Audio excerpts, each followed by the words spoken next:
লেবু রে, তুই আমার জায়গায় বসেছিস কেন? তুই তোর জায়গায় গিয়ে বস, ওইটা আমার জায়গা। এইটো তোর জায়গা? জায়গাটাতে কি তোর নাম লেখা আছে? হ্যাঁ রে, জায়গাতে আমার নাম লেখা আছে, তুই ভালো করে দেখ। নাম লিখলেই কি জায়গাটা তোর হয়ে গেল বটে? আমি তো ওই ফেলু ভাইয়ের জায়গাটাতে নাম লিখান গেছি, তাইলে কি ওই ফেলু ভাইয়ের জায়গাটা কি আমার হয়ে গেল? কি বললি লেবু? তুই আমার জায়গাতে নাম লিখেছিস? তোর দম থাকে তো এসে বসে দেখা তো আমার জায়গায়। দম নাই বলেই তো তোকে কিছু বলি না ফেলু ভাই। এই, তোরা যেখানে বসেছিস সেখানেই বস তো। স্কুলে আসলেই তোদের শুধু মস্তানি শুরু হয়ে যায়। ফেলুরে, আমার মাথায় একটা প্রশ্ন খুব ঘুরপাক খায়। তোর মাথায় আবার কি প্রশ্ন ঘুরপাক খায় ঘিট্টু? প্রশ্নটা হলো, এখন হঠাৎ করে স্কুল বন্ধ থাকলে আমাদের মোবাইলের হোয়াটসঅ্যাপে ছুটির নোটিশ চলে যায়, কিন্তু আগেকার দিনের মানুষরা কিভাবে জানতো যে স্কুল বন্ধ না খোলা? তখন তো কোনো মোবাইলও ছিল না, আর হোয়াটসঅ্যাপও ছিল না। তোর এই প্রশ্নটার উত্তরটা আমি বলছি ঘেটু। বল তো লেবু বুড়ো। আগেকার যুগের মানুষগুলা সকালবেলা একবার স্কুলটোতে এসে চেক করে যেত যে স্কুলটো বন্ধ নাকি খোলা। যদি খোলা থাকতো তাইলে তারা আবার বাড়ি গিয়ে বইপত্র নিয়ে স্কুলটোতে আসতো। লেবু, তুই ঠিকই বলেছিস। আগেকার দিনে ছেলে মেয়েরা সকালে স্কুলে গিয়ে চটের বস্তা দিয়ে জায়গা দখল করে আসতো, না হইলে আবার জায়গা দখল নিয়ে মারামারি করে মাথা ফাটাফাটি হয়ে যেত। এটা আমি আমার দাদুর কাছ থেকে শুনেছি। কিন্তু সকালে তো স্কুলে তালা মারা থাকতো, তাহলে তারা জায়গা দখল করে রাখতো কি করে? ফেলুরে, তুই ভুল বললি। আগেকার দিনে কেউ স্কুলে বস্তা নিয়ে যেত না। সবাই স্কুলে গিয়ে গাছের নিচে মাটিতে বসে ক্লাস করত। এটা আমার দাদু বলেছে। তোর দাদু স্কুলে গিয়ে গাছের নিচে মাটিতে বসে ক্লাস করতো? তাহলে তোর দাদু কোনোদিনও স্কুলেই যায়নি। ভালো করে জিজ্ঞেস করবি, উনি তাহলে অঙ্গনারী সেন্টারে যেত আর খিচুড়ি খেত। তুই জিজ্ঞাসা করবি। ফেলুরে, হাবলু ঠিকই বলেছে বটে। আগেকার দিনের মানুষরা স্কুলটোতে গিয়ে গাছের তলাটোতে বসেই পড়াশোনা করত। আমার ঠাকুর দাদাও আমাকে এইটো বলেছে বটে। কে কে কে আবার গাছের তলায় পড়াশোনা করতো? স্যার, ওই হাবলু আর লেবুর বাপ ঠাকুরদা গাছের তলায় পড়াশোনা করতো। হাবলু আর লেবু ঠিকই বলেছে। আগেকার দিনের লোকেরা গাছের তলায় পড়াশোনা করত, কিন্তু এখন তোদের এত সুযোগ সুবিধা দেওয়া হয়, তাও তোরা পড়াশোনা করতে চাস না। কিসের সুযোগ সুবিধা স্যার? স্কুলে আসলে ক্লাসের পর ক্লাস, একটা ক্লাস শেষ না হইতে হইতে আরেকটা ক্লাস, কোনো রেস্ট নেবার সময়ই নেই। তারপরে আবার বাড়িতে গিয়েও শান্তি নেই। গাদা গাদা হোমওয়ার্ক দিয়ে দেন, বাড়িতে গিয়ে হোমওয়ার্ক করতে না বসলে আবার বাবা মায়ের পেদানি। এদিকে স্কুলে পড়া না পারলে মাস্টারের পেদানি, ওদিকে আবার বাড়িতে পড়তে না বসলে বাবা মায়ের পেদানি। এই পেদানি খেতে খেতে আমাদের জীবনটা একদম শেষ হয়ে যাচ্ছে। এতে আবার আপনি সুবিধার কি দেখছেন স্যার? এই, কি সব উল্টো পাল্টা বলছিস? স্কুলে আসলে পড়াশোনা করতে হবে না? তাহলে স্কুলটা কি আড্ডা মারার জায়গা? স্কুলটা পড়াশোনা করার জায়গা। স্কুলে আসলে পড়াশোনা করতেই হবে। স্যার, পড়াশোনা করতে আমাদের কোনো প্রবলেম নেই, তাই বলে এত পড়াশোনা? এত পড়াশোনা তার মানে? লেবু, তুই কি বলতে চাইছিস বলতো? স্যার, আপনি আজ আমাদের ইকোনমিক্সের ক্লাস নিন তো। আমি ইকোনমিক্সের টিচার নই, তাই আমি ইকোনমিক্স ক্লাস নিতে পারবো না।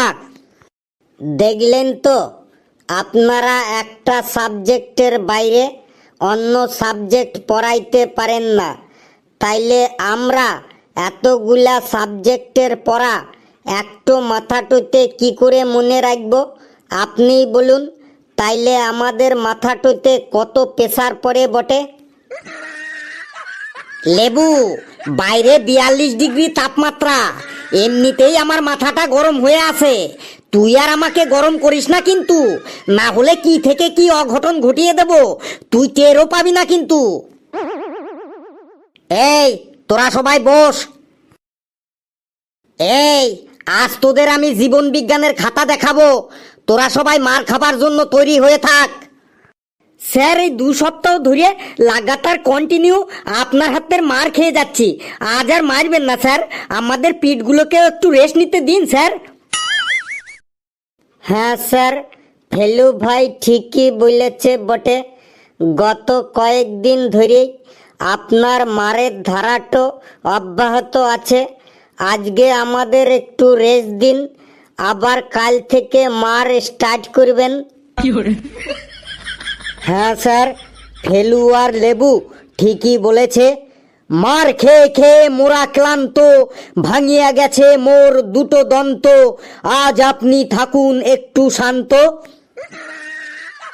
ঘেটু, তোকে আর ছন্দ মিলিয়ে কথা বলতে হবে না।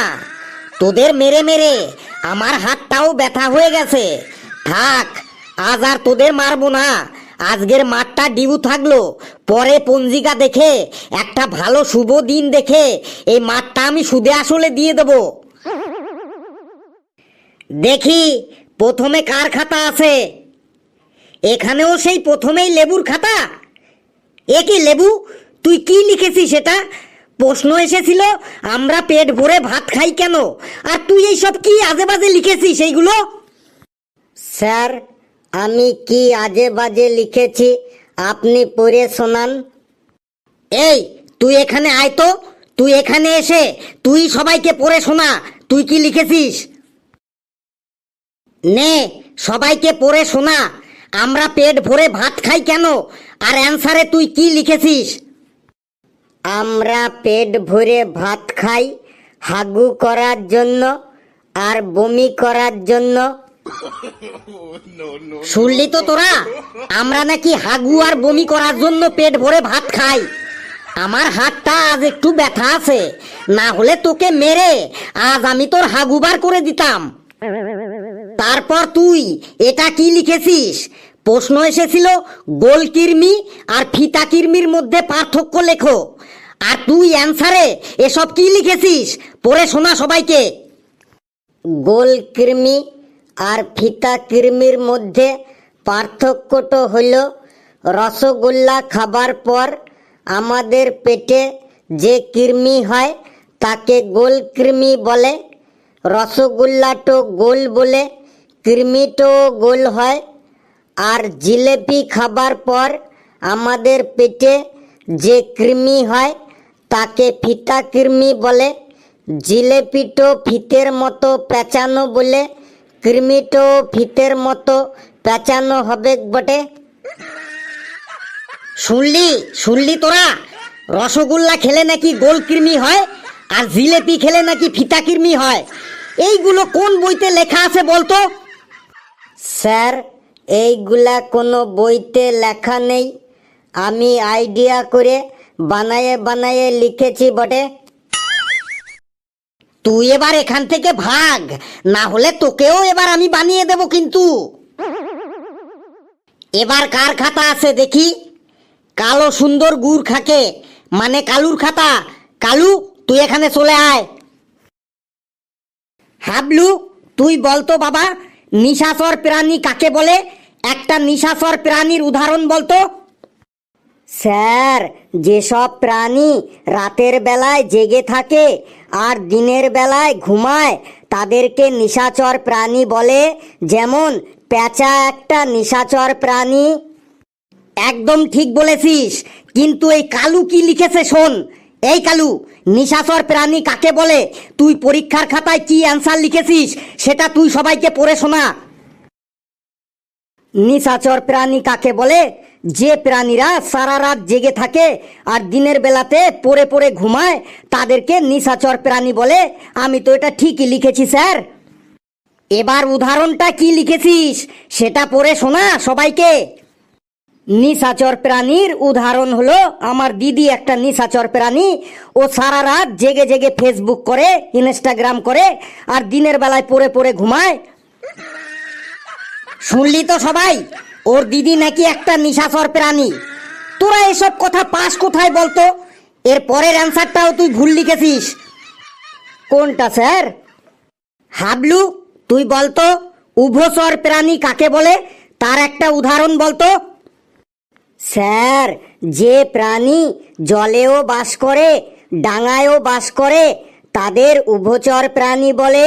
যেমন ব্যাঙ একটা উভচর প্রাণী। একদম ঠিক বলেছিস। আর এই কালু কি লিখেছে দেখ। নে কালু, পড়ে শোনা উভচর প্রাণী কাকে বলে, আর তুই সেটা কি লিখেছিস। স্যার, আমি তো ঠিকই লিখেছি, যে প্রাণী জলেও থাকে আবার ডাঙায়ও থাকে তাকে উভচর প্রাণী বলে। যেমন আমার ছোট কাকা একটি উভচর প্রাণী। এই, তোর কাকা আবার উভচর প্রাণী হলো কি করে রে? স্যার, আমার ছোট কাকা সারাদিন নদীতে মাছ ধরে আর রাতের বেলা বাড়িতে ঘুমাতে আসে। ছোট কাকা জলেও বাস করে আবার ডাঙায়ও বাস করে, তাহলে আমার ছোট কাকা একটি উভচর প্রাণী হলো না? কি সাংঘাতিক অ্যান্সার রে! তুই তো দেখছি জীবন বিজ্ঞানে নোবেল পাবি। স্যার, কবে পাবো নোবেলটা? আবার কথা বলছিস, যা ভাগ এখান থেকে। এবার কে? ঘটিন্দর কুলসাটে। ঘেটু, তুই কোন রাইটারের বই পড়িস বলতো? স্যার, আপনি যে রাইটারের বই কিনতে বলেছিলেন সেই রাইটারেরই বই পড়ি। না, সেটা কখনোই হতে পারে না। কেন হতে পারে না স্যার? তোর অ্যান্সার দেখেই আমি সেটা বুঝতে পেরেছি। হাবলু, তুই বলতো রাতের বেলায় গাছের নিচে ঘুমাতে নেই কেন? স্যার, রাতের বেলায় গাছ কার্বন ডাই অক্সাইড ত্যাগ করে, তাই গাছের নিচে কার্বন ডাই অক্সাইডের পরিমাণ বেড়ে যায়। তাই রাতের বেলায় গাছের নিচে ঘুমাতে নেই, তাতে শ্বাসকষ্ট হতে পারে। Very good. আর এই ঘেটু দেখ কি লিখেছে। নে ঘেটু, তুই এসে পড়ে শোনা রাতের বেলায় গাছের নিচে ঘুমাতে নেই কেন, আর তুই অ্যান্সারে কি লিখেছিস। রাতের বেলায় গাছের নিচে ঘুমালে গাছের ডালপালা ভেঙে গায়ের উপর পড়লে মানুষ মারা যেতে পারে, তাই রাতের বেলায় গাছের নিচে ঘুমাতে নেই। তাছাড়া রাতের বেলায় অনেক গাছে ভূত পেতনি থাকে, তার জন্য রাতের বেলায় গাছের নিচে ঘুমানো খুবই বিপজ্জনক। শুনলি তো তোরা, রাতের বেলায় নাকি গাছে ভূত পেতনি থাকে। ঘেটু, তুই আমার সামনে থেকে ভাগ, না হলে তোর অবস্থাও এখন আমি বিপজ্জনক করে ছাড়বো। এবার ফেলুর খাতা। ফেলু, তুই কি কখনো ভালোভাবে অ্যান্সার লিখতে পারিস না? কেন স্যার, আমি তো ভালোভাবে অ্যান্সার লিখেছি। আয়, তুই এখানে আয়। প্রশ্ন এসেছিল আমাদের পঞ্চ ইন্দ্রিয় কাকে বলে, এই পঞ্চ ইন্দ্রিয়র কাজগুলো বর্ণনা করো। আর তুই এইসব বানিয়ে কুনিয়ে কি লিখেছিস? স্যার, আমি ঠিকই তো লিখেছি। নে, তুই কি লিখেছিস সবাইকে পড়ে শোনা। পঞ্চ ইন্দ্রিয় হইল আমাদের চোখ, কান, নাক, জিহ্বা আর ত্বককে একসাথে পঞ্চ ইন্দ্রিয় বলে। আমাদের এই পঞ্চ ইন্দ্রিয় বিয়ে বাড়িতে খুব কাজে লাগে। বিয়ে বাড়িতে বর কেমন দেখতে হয়েছে, বউ কেমন দেখতে হয়েছে, কে কি রকম শাড়ি পরে এসেছে, কার হাতে কত দামি মোবাইল আছে, মেনু কার্ডে কি কি খাবারের নাম লেখা আছে, এইগুলো সব আমরা চোখের সাহায্যে দেখতে পাই। তারপরে বিয়ে বাড়িতে কি গান বাজছে, কার সাথে কে কি কথা বলছে, বর আর বউকে নিয়ে কে কে সমালোচনা করছে, সেইগুলো সব আমরা আমাদের কানের সাহায্যে শুনতে পাই। তারপরে বিয়ে বাড়িতে কে কি রকম সেন্ট মেখে এসেছে, কোন খাবারটা বাসি হয়ে গেছে, কোন খাবারটা ভালো আছে, সেগুলো আমরা আমাদের নাকের সাহায্যে গন্ধ শুকে বলে দিতে পারি। তারপরে বিয়ে বাড়িতে কোন খাবারটা ঝাল হয়েছে, কোন খাবারটা নুনে কম হয়েছে, কোন খাবারটা নুনে বেশি হয়ে গেছে, সেইগুলো আমরা আমাদের জিহ্বার সাহায্যে বুঝতে পারি। তারপরে বিয়ে বাড়িতে কোন খাবারটা গরম আছে, কোন খাবারটা ঠান্ডা হয়ে গেছে, এইগুলো সব আমরা আমাদের ত্বকের সাহায্যে বুঝতে পারি। স্যার আমি তো ঠিকই লিখেছি স্যার। তুই থাম এবার, ঘন্টা পড়ে গেল, না হলে আজ আমি তোকে মেনু কার্ড ধরে ধরে বিয়ে বাড়ির খাবার খাইয়ে ছাড়তাম। এই তোরা বস, আমি আজ যাই।